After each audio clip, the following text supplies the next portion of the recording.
നമസ്കാരം പ്രവാസി മലയാളിയിലേക്ക് എല്ലാവർക്കും സ്വാഗതം. അബുദാബിയിൽ ജീവകാരുണ്യ പ്രവർത്തനങ്ങൾക്ക് പണം കണ്ടെത്തുക എന്ന ലക്ഷ്യത്തോടുകൂടി ടൂർണമെന്റ് നടത്തുകയും അതിൽ ഉന്നത വിജയം നേടിയും ഒരു വാർത്ത ഇപ്പോൾ പുറത്തുവരുന്നത്. അബുദാബിയിലെ ഗ്രാൻഡ് ഫിഷിംഗ് ടൂർണമെന്റ് ആണ് ഇത്തരത്തിലൊരു റെക്കോർഡ് നേട്ടമുണ്ടാക്കിയത്.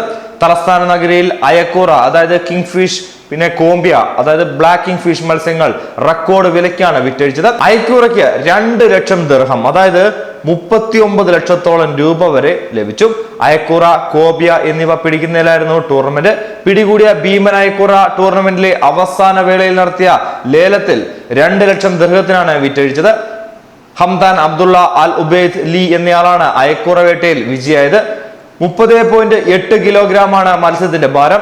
റാഷിദ് അൽ ഹുസൈനി 29.33 കിലോഗ്രാം ഭാരം വരുന്ന അയക്കൂറ, താരിഫ് അൽ മൻസൂരി 29.11 കിലോഗ്രാം വരുന്ന അയക്കൂറ എന്നിവരാണ് യഥാക്രമം 2-3 സ്ഥാനങ്ങൾ നേടിയത്.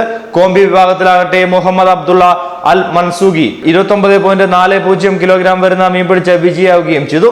അഹമ്മദ് ഹിലാൽ, ഗദൻ സാഹിദ് എന്നിവർക്കാണ് യഥാക്രമം 2-3 സ്ഥാനങ്ങളുള്ളത്.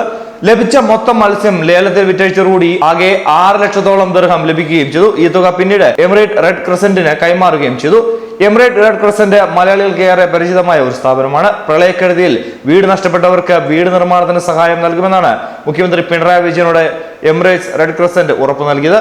റെഡ് ക്രസന്റ് മേധാവിയുമായി പിണറായി വിജയൻ കൂടിക്കാഴ്ച നടത്തുകയും ചെയ്തിരുന്നു. Emirates Red Crescent Western Region ചെയർമാനായ Sheikh Hamdan bin Zayed Al നഹ്യാനുമായി മുഖ്യമന്ത്രി നടത്തിയ ചർച്ചയിലാണ് ഈ സഹായ വാഗ്ദാനങ്ങൾ അന്ന് ലഭിച്ചത്. പ്രളയത്തിൽ വീടുകൾ നഷ്ടമായവർക്ക് ഇന്ത്യൻ എംബസിയുമായി സഹകരിച്ച് പുനർനിർമ്മാണത്തിന് ആവശ്യമായ സഹായം നൽകുകയും UAE ഫൗണ്ടേഷൻ ചാരിറ്റി സംഘടനകളിൽ നിന്നും കേരളത്തിന് സഹായം തരുന്നത് സംബന്ധിച്ചും ഇരുവരും അന്ന് വലിയ ചർച്ചകളൊക്കെ നടത്തിയിട്ടുണ്ടായി. ന്യൂസ് ഡെസ്ക് പ്രവാസി മലയാളി.